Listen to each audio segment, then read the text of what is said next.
Have you ever woken up exhausted even after a full night's sleep, as if physical rest wasn't enough to restore your energy? Carl Jung, one of the greatest psychologists of all time, noticed something that few understand.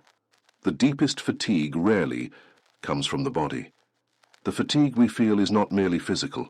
It is the weary soul that speaks through the exhausted body. This revelation explains why you can sleep 8–10 hours straight and still wake up without energy, without motivation, as if something within you remained profoundly tired. It's not your body that's depleted. It's your soul. And sleeping. Pills, physical rest, or vacations don't cure this type of exhaustion. What you're experiencing is a form of tiredness that conventional medicine rarely recognizes, but that Jung identified decades ago as one of the greatest afflictions of modern humanity. It's a depletion that comes from the depths of your being, an exhaustion that arises when your life is misaligned with who you really are. And that's why, no matter how hard you try, the feeling of tiredness doesn't disappear. Imagine your soul as a deep well of vital energy. When you live in harmony with your true nature, this well remains full, overflowing with vitality. But when you constantly ignore your deepest desires, when you live a life that doesn't resonate with your true self, when you silently swallow your truths, this well begins to dry up. And then, no matter how many hours you sleep, the fatigue persists. Jung clearly realized this when he said, "People will seek any form of entertainment or distraction to avoid the encounter with themselves." And it's precisely this escape from oneself that drains your most precious energy.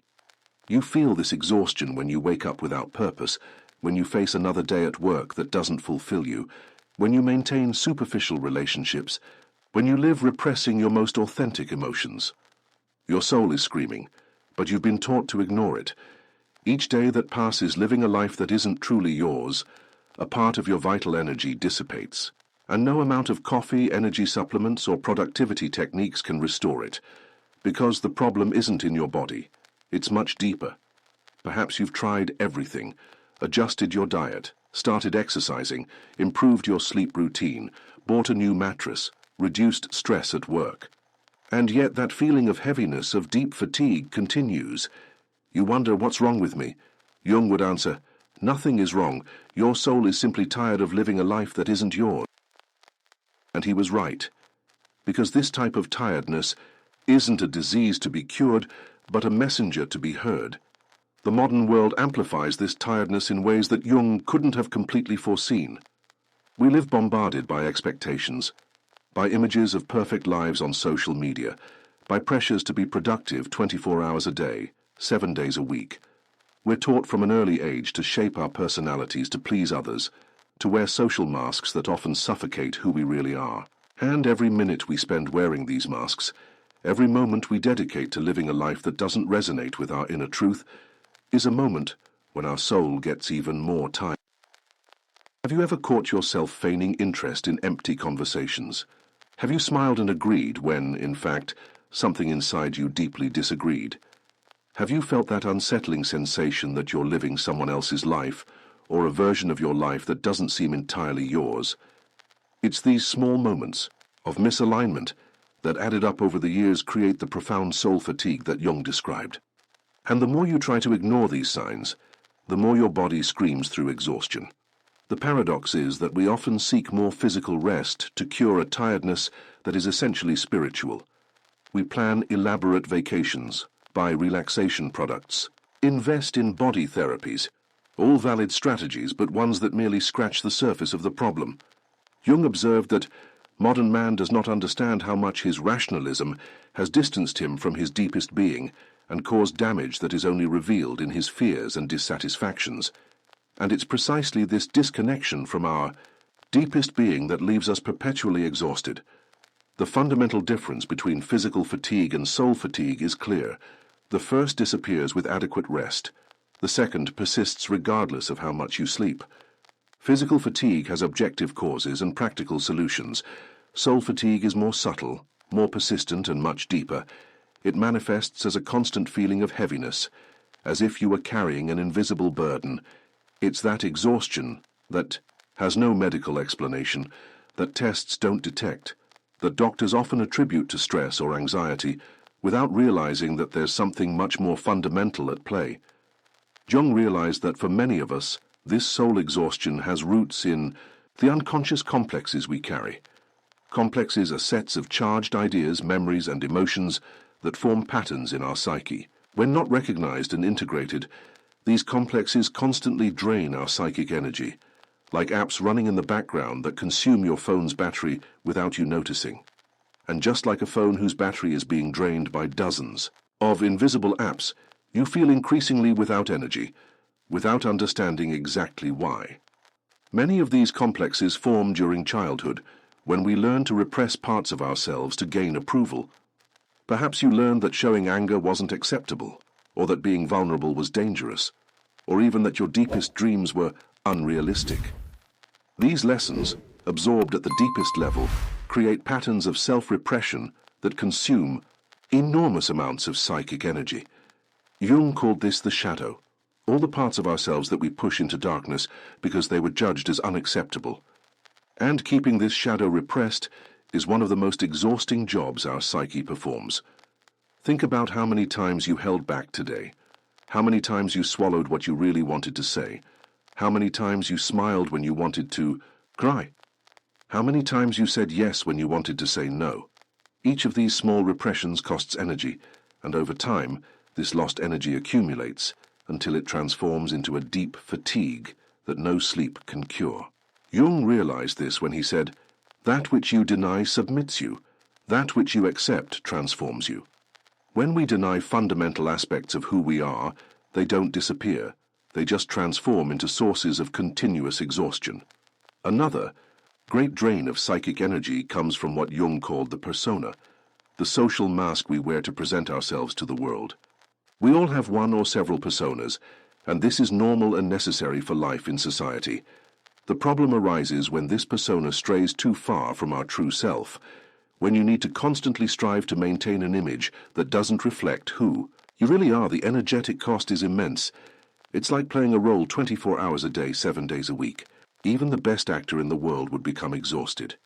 Another major drain of psychic energy comes from what Jung called persona, the social mask we use to present ourselves to the world. We all have one or several personas, and this is normal and necessary for life in society. The problem arises when this persona deviates too far from our true self. When you constantly need to strive to maintain an image that doesn't reflect who you really are, the energetic cost becomes immense. It's like playing a character 24 hours a day, 7 days a week. Even the world's finest actor would eventually become exhausted. Have you noticed how energized you feel when you're with people around whom you can authentically be yourself? And how drained you feel after interactions where you must constantly monitor what you say, how you behave, what image you project? This difference is precisely what Jung described as the energetic cost of maintaining a persona misaligned with your true self. And in the era of social media, where we're constantly encouraged to create idealized versions of ourselves, this cost has increased exponentially. The first step toward healing this type of tiredness is recognizing it for what it truly is. Jung taught us that we need to clearly differentiate between the signs of physical fatigue and those of soul fatigue.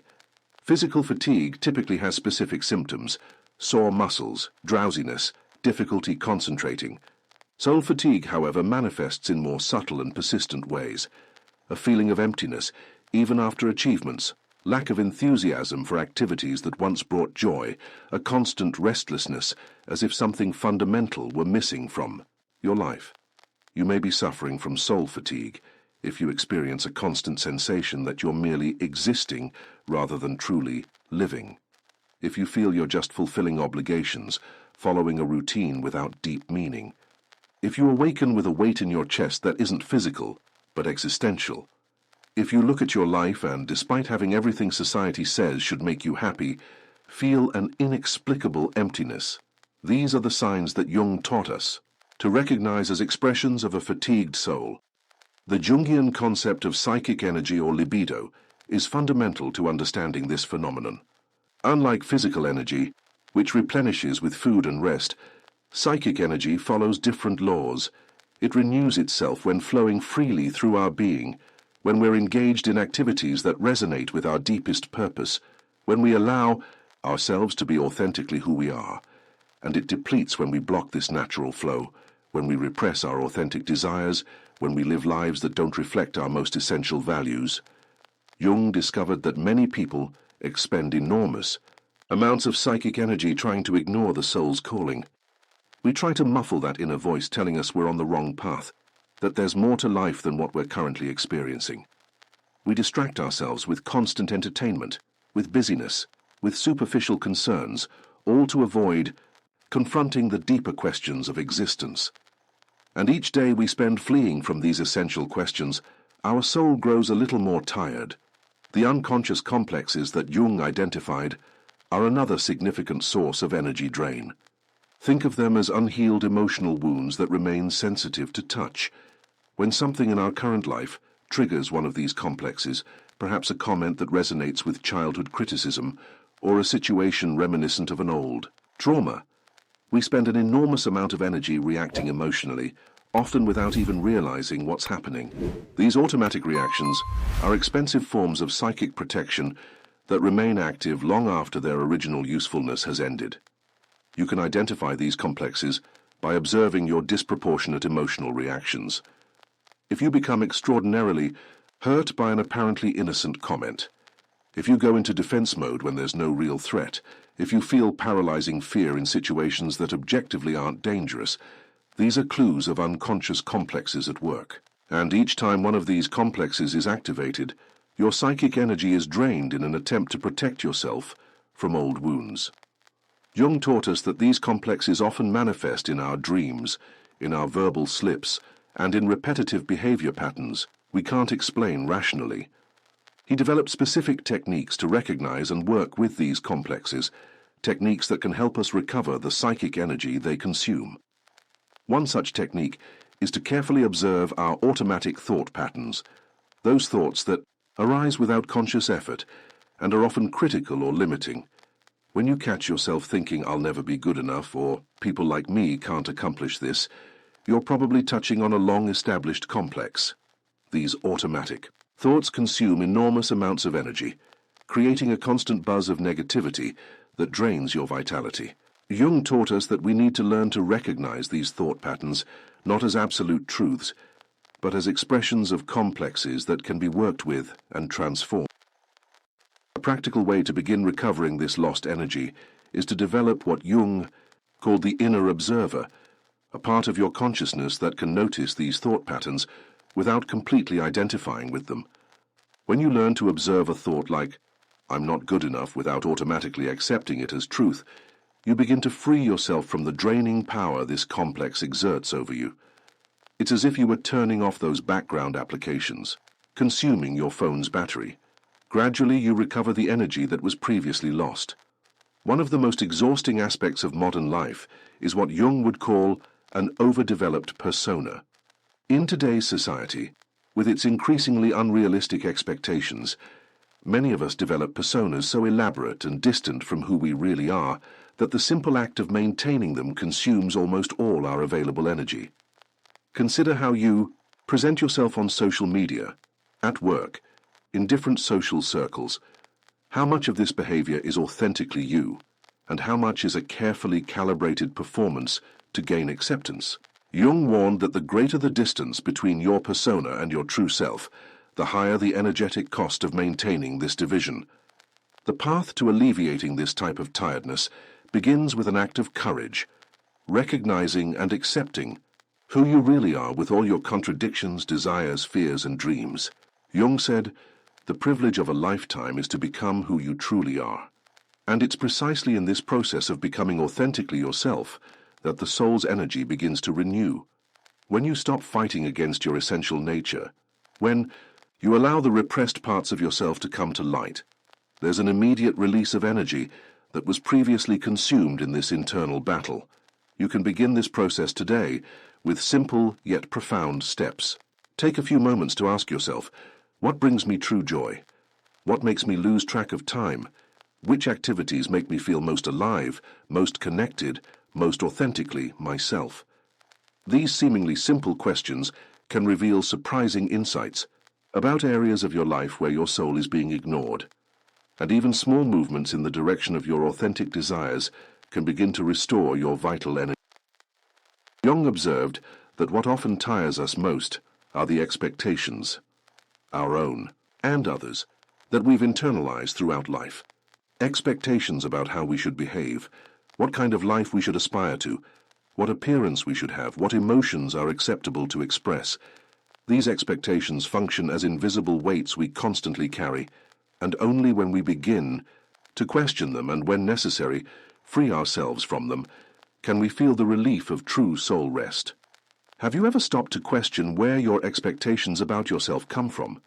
How many of them were really chosen by you, and how many were unconsciously absorbed from family, culture, society? Jung taught us that an essential part of the individuation process, the path to full development of the self, is distinguishing between what is truly ours and what we've adopted from others. And this discernment is a crucial step in alleviating soul fatigue. The neglected shadow is another significant source of spiritual exhaustion. Jung defined the shadow as the parts of ourselves that we repress, deny, or ignore. These may be qualities we judge unacceptable, desires we consider improper, or aspects of our personality that simply don't fit the image we want to project. But the shadow doesn't disappear just because we ignore it. On the contrary, it consumes more and more energy in the effort to keep it repressed. You can begin to identify your shadow by observing what deeply irritates you in others. Jung realized that often what bothers us most in other people are projections of our own shadow, aspects of ourselves that we deny but unconsciously recognize in others. When you feel disproportionate irritation with someone, ask yourself, is there any aspect of this in me that I'm denying? This question can lead to profound insights about repressed parts of yourself that are consuming your energy. The shadow integration process doesn't mean giving free rein to all repressed impulses. Instead, it means recognizing these aspects of your personality, understanding their origins and underlying needs, and finding healthy ways to express them.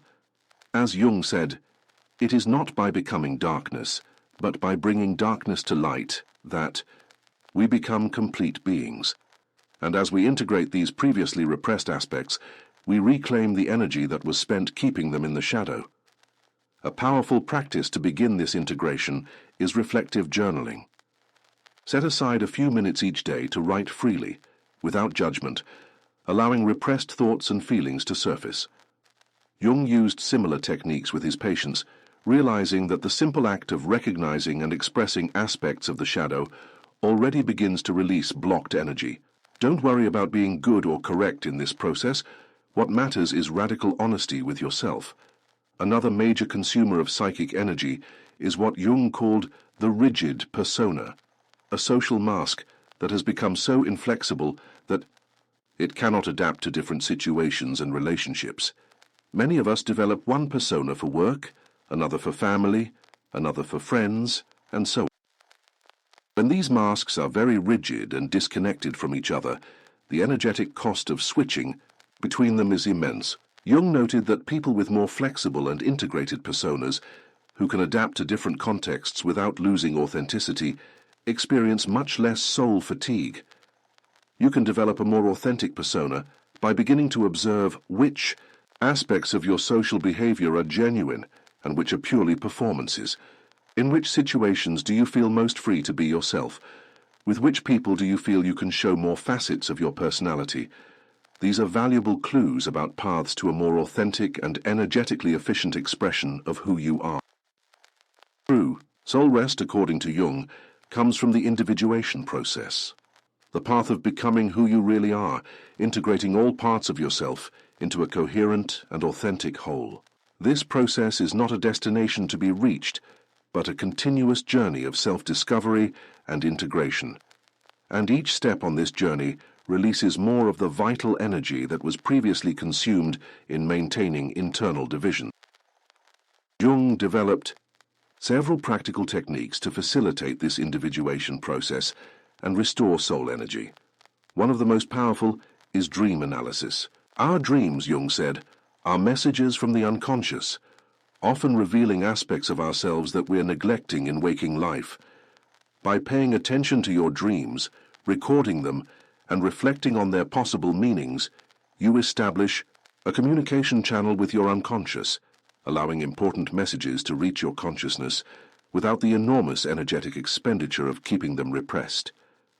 Another powerful Jungian technique is active imagination, a meditative state in which you allow images and narratives to arise spontaneously from the unconscious, interacting with them consciously. This practice establishes a dialogue between consciousness and the unconscious, allowing repressed contents to be gradually integrated without the shock of a sudden revelation.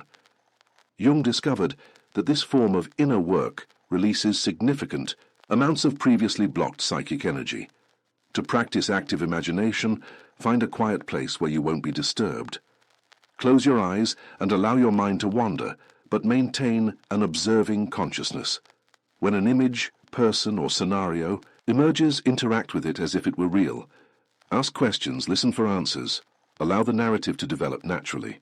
This process can reveal aspects of your psyche that are consuming energy in unconscious conflicts.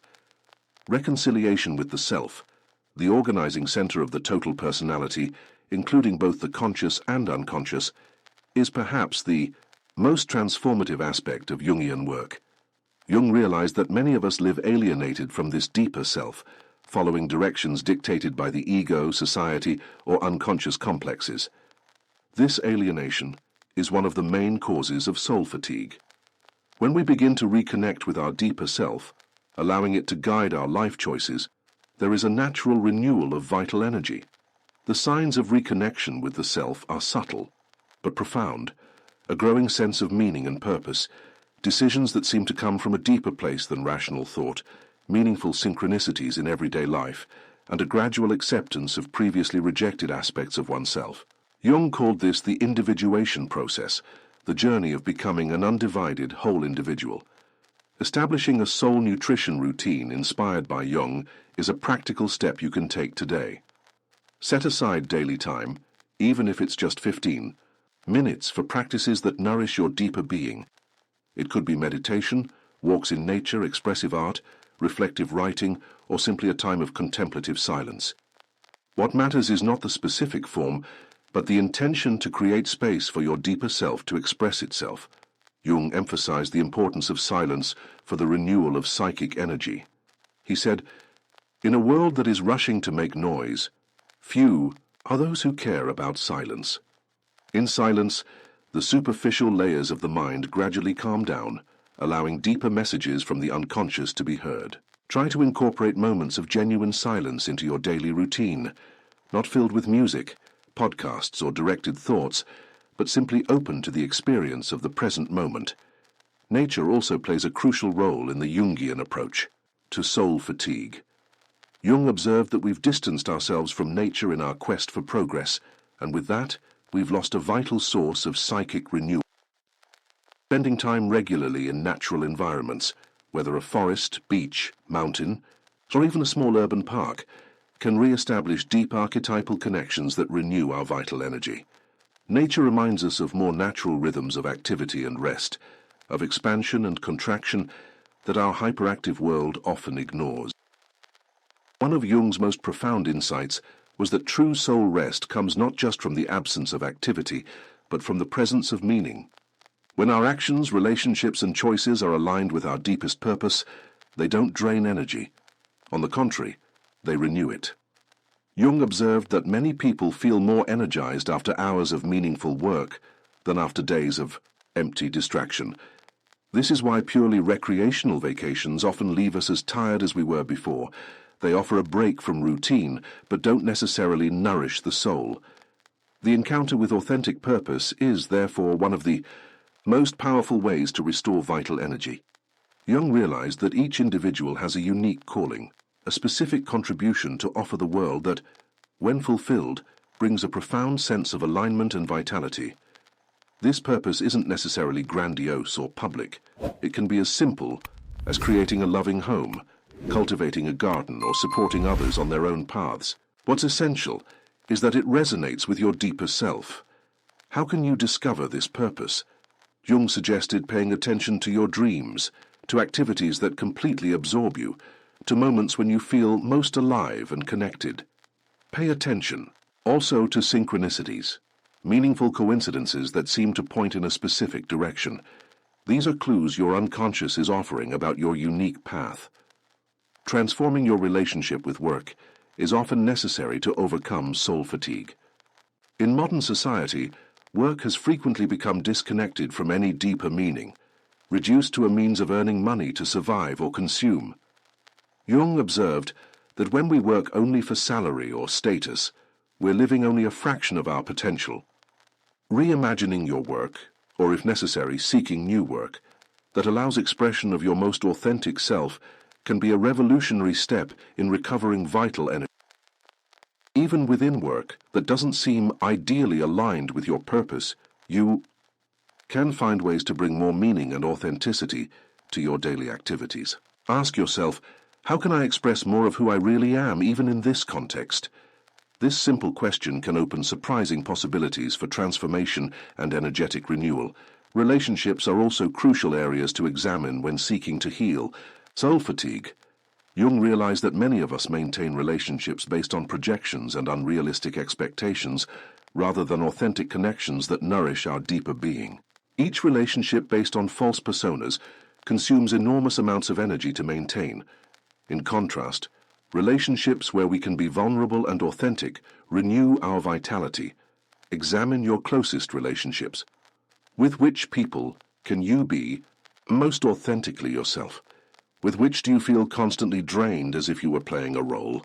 Jung would encourage us to cultivate more of the former and carefully reevaluate the latter. This doesn't necessarily mean ending relationships, but rather working to transform them into more authentic connections or adjusting their boundaries when transformation isn't possible. A transformative practice that Jung recommended was reconnection with personally meaningful symbols. In modern society, we've lost much of our connection with the symbolic world that nourished humanity for millennia.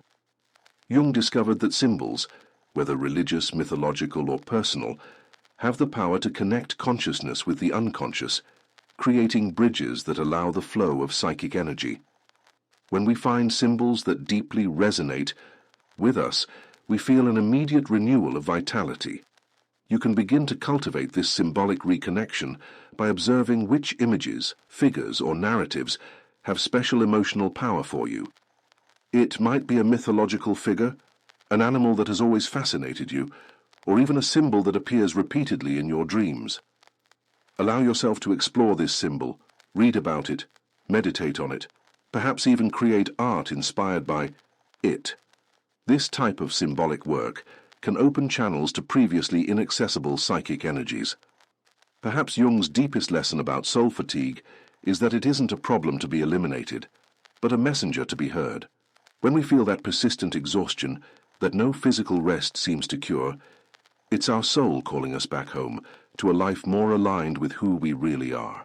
Fatigue is, paradoxically, an invitation to a deeper and more authentic vitality.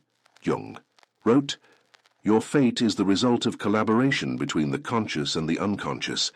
When we ignore the unconscious, its messages, desires, and needs, this collaboration breaks down, and the result is often a profound sense of tiredness and alienation. But when we re-establish this collaboration, when we allow the unconscious to participate in the creation of our daily life, a new source of energy opens up. The journey to heal soul fatigue isn't quick or linear. It will have advances and setbacks, moments of crystal clarity and periods of confusion. Jung reminded us, there is no birth of consciousness without pain. The process of confronting our shadows, of questioning our social masks, of re-examining the principles that guide our life, all this can be challenging. But the result is a gradual release of vital energy that was previously consumed in internal conflicts, repressions, and misalignments. What becomes possible when this energy is released? A life characterized not by the absence of challenges or difficulties, but by a renewed capacity to face them without being drained by them. A life where rest is truly restorative, because it's not just recovering the body, but nourishing the soul. A life where your actions flow naturally from your authentic center, rather than being driven by fear obligation, or the pursuit of external approval. You can begin this journey today with a simple but profound commitment to listen to your soul's fatigue as a messenger, not as an enemy. Ask it, what are you trying to tell me? What in my life needs attention, transformation, or healing? And then just listen, not to respond immediately or find quick solutions, but to establish a dialogue with that part of you that's too tired to continue on the current path. Jung's phrase that perhaps best captures the essence of this understanding is, "It is not work that tires, but internal conflict." When our external actions are in harmony with our deepest values and desires, when our work expresses something meaningful about who we really are, it doesn't drain us in the same way as activities misaligned with our essential nature. On the contrary, meaningful work often energizes us, even when it's challenging or demanding.